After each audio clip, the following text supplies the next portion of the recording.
Consumer Alert takes a look at the price of your next car. March was a crazy month for car buying because so many people bought a car before the tariffs kicked in. And Deanna, that's not necessarily a good thing for people who are still on the sidelines, right? Oh, that is so right, Nikki. As I told viewers yesterday, we're seeing the law of supply and demand at play. And more demand means we all pay more.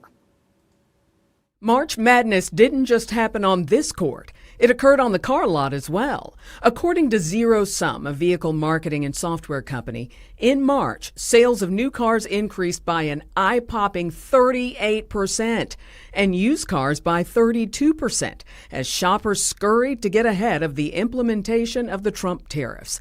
And that demand drove up prices. And we saw for the first time since October of 2022, used car pricing went up. By March 31st, the average prices of new and used cars shot up almost $1,000. $1,000, I think, from the standpoint of a consumer, is a lot in a month. But this only get worse?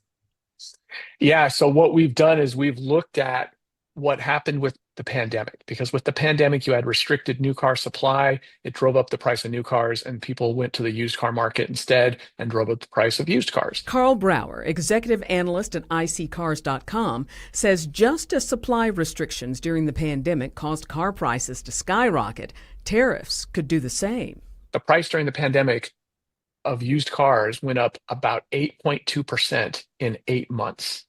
And if we saw a similar rise because of these tariffs, we'd see another 5 to 10% over the next 6 to 12 months. So for that person who's driving an old car and they have been on the sidelines, but they know they're going to get another car at some point, is it too late for them to jump in now because we've already seen $1,000 price increase? If you haven't already purchased, you're probably already going to pay more than you would have 2 to 3 weeks ago.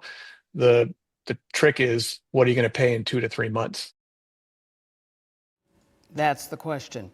He says to consider the fact that during COVID, car prices rose 1% per month over an 8-month period. But again, there are so many unknowns. How long might the tariffs remain? Might the president exempt certain countries?